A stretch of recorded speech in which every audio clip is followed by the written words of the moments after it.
Hello friends, Vidyani studio Pune YouTube channel में आप सबका हार्दिक स्वागत है। जैसा कि आज हम फिर से लेके आए हैं आपके लिए वास्तविक संख्या यानी रियल नंबर्स क्लास 10 से।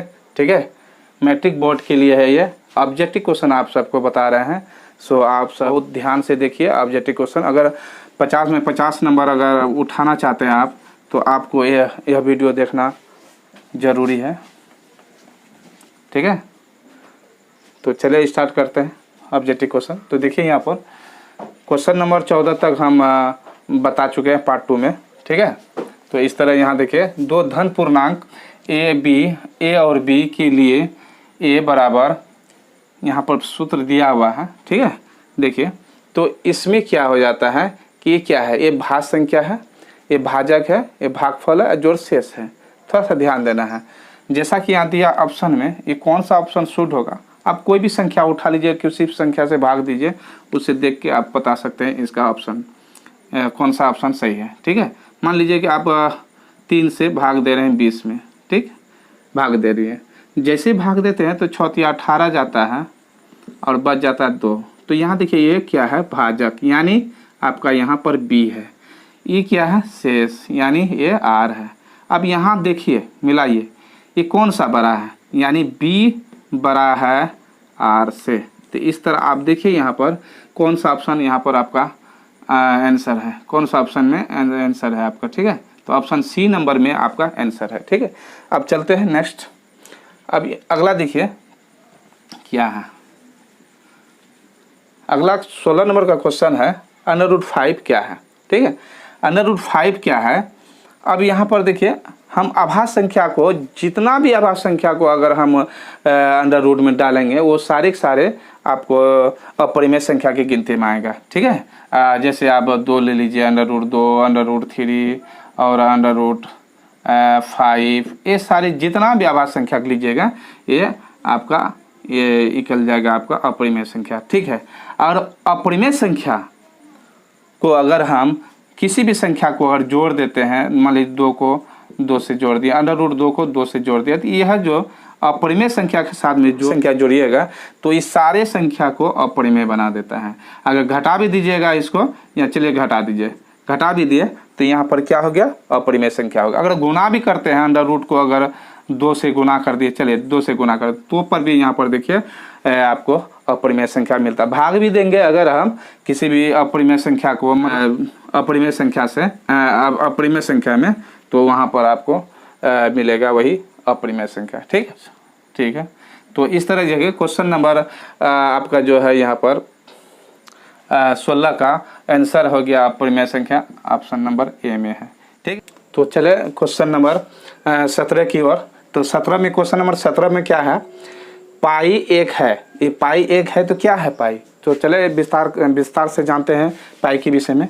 पाई क्या है, अब देखिए यहाँ पर कि यदि हम पाई का मान 3.14 लेते हैं तो ये परिमेय संख्या होता है। ठीक है, यदि हम 22/7 लेते हैं, यह भी परिमेय संख्या होता है। ठीक है, ये भी परिमेय संख्या होता है। ठीक, यदि हम पाई का मान 22/7 लेते हैं, 22/7 अगर लें तो परिमेय संख्या होता है। ठीक है संख्या, परिमेय संख्या। यदि केवल हम पाई केवल लेते हैं तो ये इस क्या है, अपरिमेय संख्या, अपरिमेय संख्या है। ठीक है, तो ये अपरिमेय संख्या है तो क्यों है इसको जानना है। ठीक है, ये अपरिमेय संख्या है यानी पाई एक अपरिमेय संख्या है। अब बाकी जो पाई का मान यदि हम 22/7 रखते हैं तो ये परिमेय संख्या है। तो क्यों है, ये जो है समतुल्य मान है, पाई के समतुल्य मान है, या तो बोल सकते हैं कि निकटतम मान है, इसलिए इसको परिमेय संख्या में रखा गया है। 22/7 जो है जानबे करते हैं कि P/Q रहे, जहाँ Q बराबर 0 ना हो, समझे। ऐसी अवस्था में यहाँ पर 22/7 जो है परिमेय संख्या होती है, और ये भी परिमेय संख्या होती है। क्या अब देखना ये कि परिमेय संख्या क्यों हुआ। ठीक है, देखिए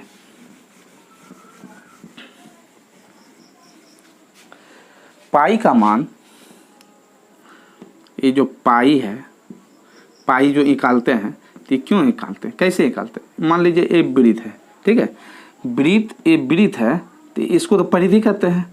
अब यहाँ पर एक व्यास खींच लिए, तो इस तरह व्यास यहाँ से यहाँ तक ऐसे ले लीजिए, ये व्यास हो गया यानी डी।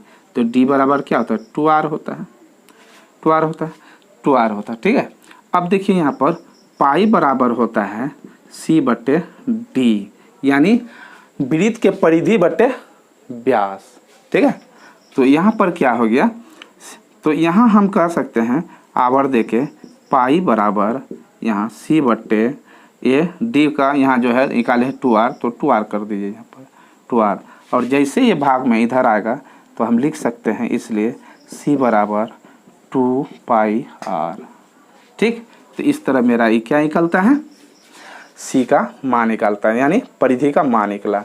इस तरह हम यह कह सकते हैं कि पाई जो होता है इसका मान निकलता है आपका कितना, देखिए 3.1415 इस तरह ये निकलते रहेगा। पर यहाँ पर जो है अगर हम 22/7 ले तो इसका भी मान हमको 3.14 तक ही मिलेगा और इसका भी मान इतना तक मिलेगा। पर इससे आगे जाइएगा ना तो ई मिलने वाला है ना तो ई मिलने वाला है, ठीक है। इस तरह जो है इसका मान जो यहाँ हम अभी लिए C/D, इसका मान इतना निकलेगा। अब यहाँ पर बात आ जाता है कि ऐसा क्यों हो। इस तरह आप देखिएगा कि यहाँ पर जो है हम पाई दिवस में मनाते हैं, तो पाई दिवस कब मनाया जाता है यहीं से पता लग जाता है। ये जो 14 है, ये 14, तो ये 14 हो गया, ये 3 हो गया, महीना का तीसरा महीना यानी मार्च महीना। तो 14 मार्च को हम पाई दिवस मनाते हैं। तो समय कितना है यहाँ 1:59 पर हम लोग 14 मार्च 1:59 में पाई दिवस मनाते हैं, ठीक है। तो इस तरह हम आज समझ गए कि यहाँ पर पाई जो होता है अपरिमेय संख्या है और ये इसका जो यहाँ पर सन्निकट मान 22/7 या फिर 3.14, समझे, ये परिमेय संख्या होता है। अब देखिए 18 नंबर क्वेश्चन है। 18 नंबर क्वेश्चन क्या है? 3 - √3 है। ये क्या है? परिमेय संख्या है, पूर्ण संख्या है, प्राकृतिक संख्या या परिमेय संख्या है। अब इनको देखना है। तो हम इससे पहले हम बता चुके हैं, कोई भी अपरिमेय संख्या यानी आपका √3 ले लीजिए, इसमें कुछ जोड़ना है तो जोड़ दीजिए, कुछ भी जोड़िए तो भी आपका यहाँ पर क्या रह जाएगा, ये अपरिमेय ही संख्या रह जाएगा। तो इस तरह यहाँ पर देखिए यहाँ क्या किया है, आपको 3 में √3 घटाए हैं। जैसे घटाए हैं ये भी एक अपरिमेय संख्या है, समझे। चाहे उसको गुना कीजिए या उसमें से कुछ घटा लीजिए या उसमें कुछ जोड़ दीजिए। तो ऐसी अवस्था में आपको यहाँ पर अपरिमेय संख्या में कुछ भी जोड़िएगा, घटाइएगा, गुना कीजिएगा, भाग कीजिएगा तो आपको अपरिमेय संख्या ही प्राप्त होता है। इस तरह यहाँ पर क्वेश्चन नंबर 18 का आंसर है ऑप्शन नंबर डी आपका, ठीक है। अब चले क्वेश्चन नंबर 19 की ओर। तो यहाँ पर देखिए 19 में क्या है, यहाँ देखिए यहाँ 2.12 112, हाँ 1112, 11,000, हाँ यहाँ एक और लगेगा, ठीक है, एक और लगेगा। तो यहाँ क्या है 11,112। इस तरह देखिए एक बढ़ते गया पर लास्ट में 12 मतलब आते जाता है। तो इस तरह आप देखिए इसको सम समझने का भूल नहीं कीजिएगा, ठीक है। तो ऐसी संख्या को हम क्या कहेंगे, अपरिमेय संख्या कहते हैं। इस तरह ऑप्शन नंबर आपका डी में अपरिमेय संख्या है, ठीक है। तो देखिए यहाँ पर क्वेश्चन नंबर 20, निम्नलिखित में से कौन परिमेय संख्या का एक समान रूप है। तो देखिए यहाँ पर परिमेय संख्या का, इससे हम पार्ट 1 में आपको हम परिमेय संख्या का डिफिनेशन बता दिए थे, समझे, बता दिए हैं। अब वहाँ पर आपको अगर आप मेरा वीडियो पार्ट 1 नहीं देखें तो आप वहाँ जाकर जरूर देख लें पार्ट 1, ताकि आपको परिमेय संख्या का परिभाषा समझ में आ जाए, ठीक है। तो परिमेय संख्या में हम बताए थे कि ऐसी संख्या जिसको हम PQ के रूप में लिखे, ठीक है, P/Q के रूप में लिखे और जहाँ पर आपका Q बराबर 0 नहीं होना चाहिए, 0 नहीं होना चाहिए। तो ऐसा ऑप्शन यहाँ पर ऑप्शन में ढूंढिए, ऐसा कहाँ पर लिखा हुआ है। तो PQ ये तो गुना में है आपका, P+Q यहाँ भी जोड़ में है, P-Q यहाँ घटा में है। बस D में देखिए P/Q है और जहाँ पर Q बराबर 0 नहीं है। इस तरह मेरा आंसर आपका क्वेश्चन नंबर 20 का आंसर आपका ऑप्शन नंबर डी में आता है, ठीक है। तो चले आगे बढ़ते हैं। तो क्वेश्चन नंबर 21 को देखिए क्या कह रहा है।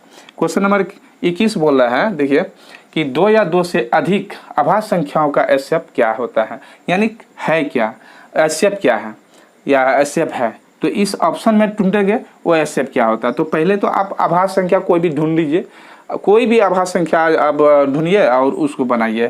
तो हम ढूंढते हैं, देखिए अपने आप से आप समझ जाइएगा देख के भी। तो कोई भी अभाज्य संख्या मान लीजिए 7 लिए हम, कोई भी अभाज्य संख्या 2 को 7 लिए, एक 7 लिए, तो 7 का क्या हो जाता है, 7 गुना गुणनखंड कीजिएंगे करेंगे तो 7 गुना 1 हुआ। और कोई भी एक अभाज्य संख्या और ढूंढ लीजिए, 11 ले लेते हैं आज यहाँ पर। तो 11 को हम क्या करेंगे, 11 गुना 1 करेंगे। तो यहाँ देखिए कि यहाँ कॉमन क्या मिल रहा है, अब कॉमन हमको क्या मिला, 1 मिल रहा है। तो इस तरह यहाँ एचसीएफ मेरा क्या हो गया, एचसीएफ आपका हो गया 1 हो गया आंसर, ठीक है। तो इस तरह देखिए यहाँ पर 3 तो नहीं होगा, ऑप्शन नंबर ए का 3 नहीं है, ऑप्शन नंबर बी में 1 है। तो 21 का ऑप्शन नंबर बी में आंसर है, ठीक है। तो चले आगे क्वेश्चन नंबर 22 को देखते हैं। निम्नलिखित में से कौन परिमेय संख्या है।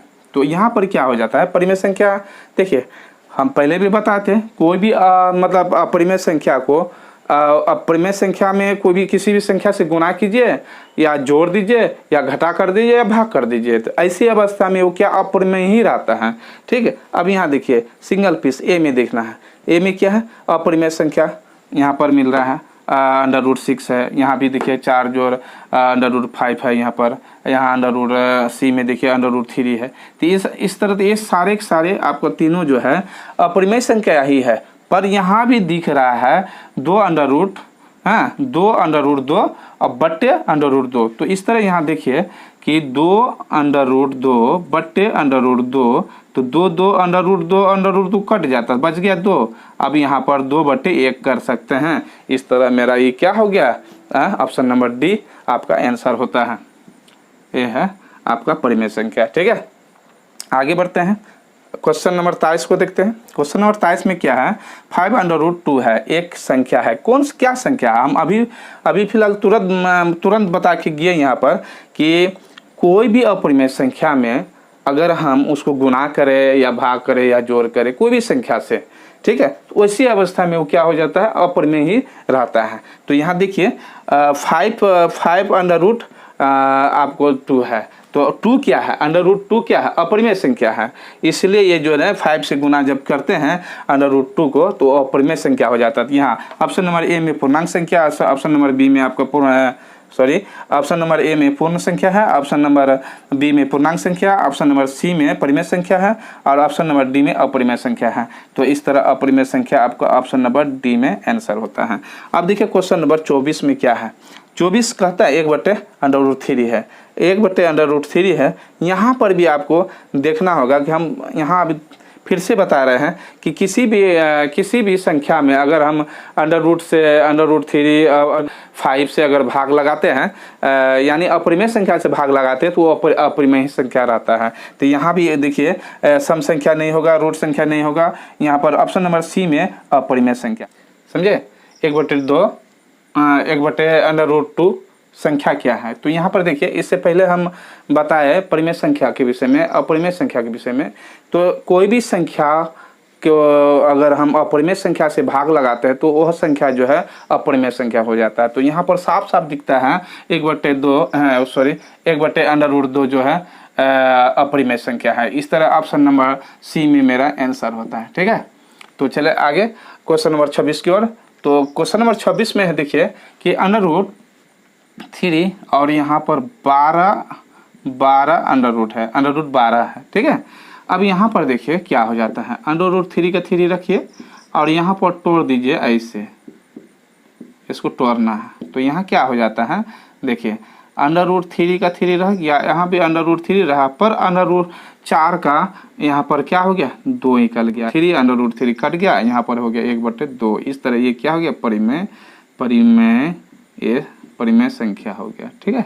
ये परिमेय संख्या है। तो इस तरह आपको देखिए क्वेश्चन नंबर 26 में ऑप्शन नंबर आपका बी में आंसर है परिमेय संख्या। बाकी में जो है परिमेय संख्या है, सम संख्या है, रूट संख्या है, ठीक है, अब आगे चलते हैं क्वेश्चन नंबर 27 की ओर। क्वेश्चन नंबर 27 में क्या कह रहा है, देखिए 6 प्लस अंडर रूट 2 यानी 6 जोड़ अंडर रूट 2 एक संख्या। तो कौन सा संख्या, हम पहले भी बता चुके हैं इससे पहले, क्या है मतलब अपरिमेय संख्या में जोड़िए, घटाइए या गुना कीजिए या भाग कीजिए, वो जो है अपरिमेय ही संख्या रहता है। ठीक है, इस तरह आपका ऑप्शन नंबर यहाँ क्या हो जाता है, देखिए ऑप्शन नंबर बी में आंसर है आपका यहाँ पर। ठीक है, इस तरह फिर आपको देखिए क्वेश्चन नंबर 25 में जैसा पूछा गया है 1/√2 संख्या क्या है, उसी प्रकार का ये भी है, पर ये थोड़ा सा घुमा के पूछा है, मतलब क्वेश्चन का थोड़ा सा चेंज कर दिया है यहाँ। 1/√2 जो है अपरिमेय संख्या है यहाँ पर। ठीक है, तो इस तरह ऑप्शन नंबर डी में आपका आंसर होता है।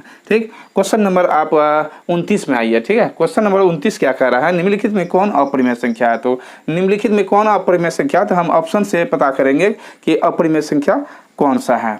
तो यहाँ पर देखिए पहले नंबर में ऑप्शन ए में दिया हुआ है, देखिए A3 प्लस √3 और कोष्ट दे के रखा है √3। तो इस हिसाब से देखिए 3 प्लस √3 माइनस √3 ये दोनों कट जाता है, तो इस प्रकार 3 बचता है। तो 3 क्या है, परिमेय संख्या है। ठीक है, 3 जो है परिमेय संख्या है।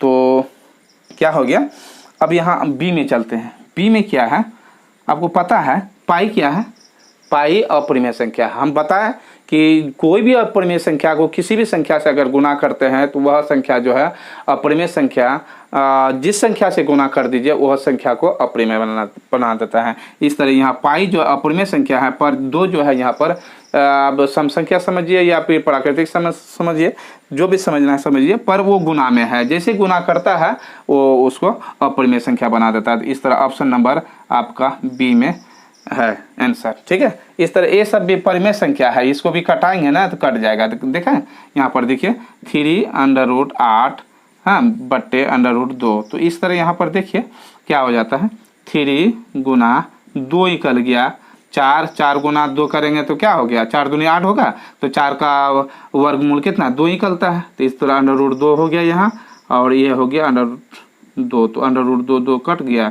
इस तरह 6 मिला, तो 6 क्या परिमेय संख्या। उसी तरह यहाँ पर भी आपको मिल रहा है, इसमें ये तो पूरे कट जाता है, इस तरह ये भी है आपका अपरिमेय का गिनती में आता नहीं, पर ये 0 है। तो 0 क्या है, सम संख्या है, आपको ध्यान देना होगा, 0 सम संख्या की गिनती में आता है, याद रखिएगा। अब क्वेश्चन नंबर 30 में निम्नलिखित में कौन अपरिमेय संख्या है। इस तरह आप यहाँ भी चेक कर सकते हैं कि 36 बटे 64, तो 36 का 6 निकलता है और 64 का 8 निकलता है, यह भी परिमेय संख्या है। ठीक है, अब यहाँ पर देखिए √3 है, तो अपरिमेय संख्या साफ है, समझे। तो यहाँ 36 में क्या है, अपरिमेय संख्या के हिसाब से दिया है, पर यह 6 निकला और इसका कितना निकला 8 निकला, तो ये परिमेय संख्या है और ये अपरिमेय संख्या है। ठीक है, अब यहाँ पर देखिए अंडर रूट 9/81 है, तो 9/81, तो 9×81 1 निकल जाता है, ये भी परिमेय संख्या हो गया आपका। कहीं 1 का √1 निकलता है और आपका 9 का √3 निकलता है। इस तरह 1/3 जो है परिमेय संख्या। अब यहाँ पर आ जाइए, ये भी परिमेय संख्या एकदम पूरा दिखता है, 9/7 49 का 7 निकलता है। इस तरह यहाँ ऑप्शन नंबर आपका बी में आंसर है, अपरिमेय संख्या। ठीक है, आई होप कि आप समझे होंगे और आगे भी आपको वीडियो मिलता रहेगा।